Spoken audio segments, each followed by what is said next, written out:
പിതൃക്കളുടെ പ്രീതിക്കായിട്ട് സാധാരണ ബലികർമ്മങ്ങളാണ് കർമ്മകാണ്ഡത്തിൽ പറയുക. കാരണം കർമ്മകാണ്ഡത്തിലാണ് ബലിതർപ്പണാദികൾ നടത്തുന്നത്.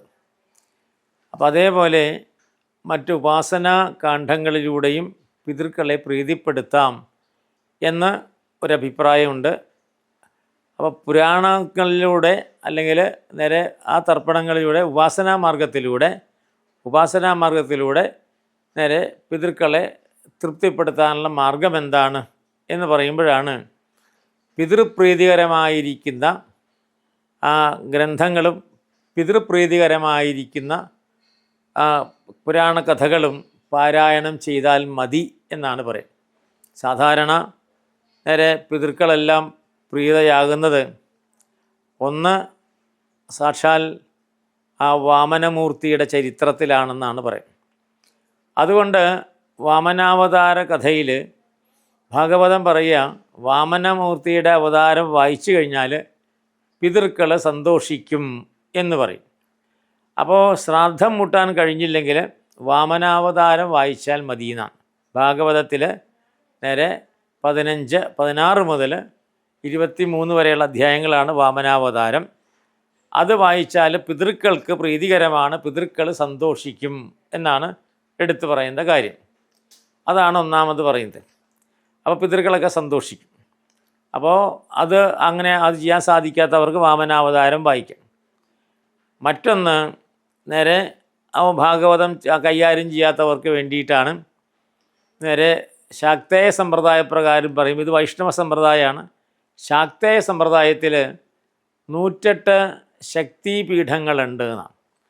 അപ്പോൾ ശക്തിപീഠങ്ങളിൽ ദർശനം നടത്തിയാൽ പിതൃക്കൾക്ക് പ്രീതിയാകും. പക്ഷേ അവിടം വരെ പോകാൻ സാധിക്കാത്തവർക്ക് വേണ്ടിയാണ് പറയുന്നത്. ഈ 108 ശക്തിപീഠങ്ങളുണ്ട്. ദേവിയുടെ 108 സതീദേവിയുടെ ആ ശരീരം വീണ 108 കഷ്ടങ്ങളുണ്ട്. 108 ശക്തിപീഠങ്ങൾ എന്നാണ് പറയുന്നത്. അപ്പോൾ 108 ശക്തിപീഠങ്ങൾ പാരായണം ചെയ്ത് കഴിഞ്ഞാലും ശ്രാദ്ധ ദിവസം അന്ന് നമുക്ക് ബലികർമാദികൾ ചെയ്യാൻ പറ്റാത്തത് കൊണ്ട് ആ 108 ശക്തിപീഠങ്ങൾ പാരായണം ചെയ്താൽ മതി. അപ്പോൾ പുസ്തകമില്ലെങ്കിൽ 108 ശക്തിപീഠങ്ങൾ എഴുതി വെച്ചതായിരിക്കുന്ന പുസ്തകം പാരായണം ചെയ്തു കഴിഞ്ഞാൽ ആ ശക്തിപീഠങ്ങളെ സ്മരിച്ചു കഴിഞ്ഞ് വായിച്ചു കഴിഞ്ഞാൽ ആ പിതൃക്കൾ സന്തോഷപൂർവ്വം അത് സ്വീകരിക്കും എന്ന് പറയും. പിന്നീട് പിതൃക്കളെ സന്തോഷിപ്പിക്കാനായിട്ട് പറയണത് സാധാരണഗതിയിൽ നേരെ ശിവൻ്റെ തരത്തിലുള്ളതായിരിക്കും ശിവ സന്തോഷസൂചകമായിരിക്കുന്ന കാര്യങ്ങൾ. അപ്പോൾ അത് ശിവപഞ്ചാക്ഷരി എന്ന് പറയാം. ശിവപഞ്ചാക്ഷരി ജപിച്ചാൽ മതി എന്നാണ് പറയാം.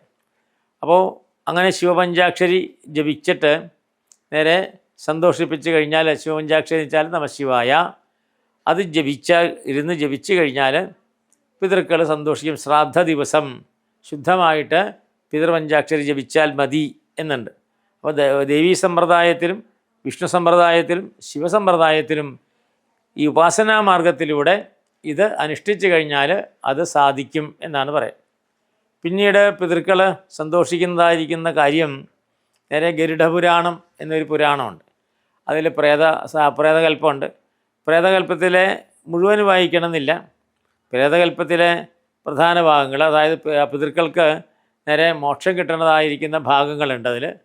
അപ്പോൾ അത് വായിച്ചാലും മതി എന്നാണ്. അതാണ് പിതൃക്കളുടെ അവസാനം 14-ാമത്തെ അധ്യായം കഴിഞ്ഞിട്ട് 15-ാമത്തെ അധ്യായത്തിൽ പ്രേതകൽപ്പത്തിൽ നേരെ പൂജയാണ്.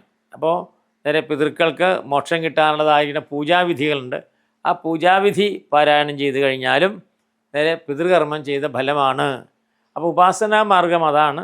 മറ്റത് കർമ്മമാർഗമാണ്. കർമ്മമാർഗം സ്വീകരിക്കാൻ പറ്റാത്തവർക്ക് ഉപാസനാ മാർഗം സ്വീകരിച്ചാലും നേരെ പിതൃക്കൾക്ക് മോക്ഷം കിട്ടും എന്ന് പറയും. അതെല്ലാം നേരെ ഭാഗവത പാരായണം ചെയ്യുന്ന സമ്പ്രദായമുണ്ട്. ശ്രാദ്ധത്തിൻ്റെ അന്ന് നേരെ പോകാൻ നിവൃത്തിയില്ലെങ്കിൽ എന്തു ചെയ്യും? ഭാഗവതത്തിലെ നേരെ 12-ാം സ്കന്ധത്തിലെ 12-ാം അധ്യായമുണ്ട്. അത് ഭാഗവത സംഗ്രഹം എന്നാണ് പറയുക. ഭാഗവതത്തിൻ്റെ ഒരൊറ്റ അധ്യായത്തിലൊത്തിയ സംഗ്രഹം. അപ്പം അന്ന് ശുദ്ധമായിട്ട് ഭാഗവത സംഗ്രഹം വായിക്കുക, വിഷ്ണു സഹസ്രനാമം ജപിക്കുക. അപ്പോഴും പിതൃക്കൾ നേരെ സന്തോഷിക്കും. കാരണം പിതൃക്കൾക്ക് നേരെ വിഷ്ണു സായുജ്യമാണ് കൊടുക്കേണ്ടത്. വിഷ്ണുപാദത്തിലേക്കാണ് അവർ ആനയിക്കേണ്ടത്. അപ്പോൾ അതുകൊണ്ട് തന്നെ വിഷ്ണു സഹസ്രനാമവും പിന്നീട് നേരെ ഇതേപോലെ ഭാഗവത സംഗ്രഹം ഒറ്റ അധ്യായം വായിച്ചാൽ മതി. അപ്പോൾ അതുകൊണ്ടും സാധിക്കുന്നതാണ്. അപ്പോൾ നമുക്ക് ഒന്നും ചെയ്യാൻ നിവൃത്തിയില്ലാത്തവർക്കും പിതൃകർമ്മങ്ങൾ ഉപാസനാ മാർഗത്തിലൂടെ നമുക്ക് സ്വീകരിക്കാനായിട്ട് സാധിക്കും. അത് രണ്ട് കാര്യങ്ങളാണ്. നേരെ കൈകൊണ്ട് കർമ്മം ചെയ്യാൻ സാധിക്കാത്തവർക്ക്, അപ്പോൾ നേരിട്ടുള്ള കർമ്മകാണ്ഡത്തിൽ മുഴുകാൻ സാധിക്കാത്തവർക്ക് ഉപാസനാ മാർഗം എന്നുള്ളതായിരിക്കുന്ന മാർഗം തുറന്നു വെച്ചിട്ടുണ്ട്. അത് സ്വീകരിച്ചാലും പിതൃക്കൾ സന്തോഷിക്കും എന്നുള്ളതാണ് പുരാണങ്ങൾ എടുത്തു പറയുന്ന പ്രത്യേക ഭാഗം.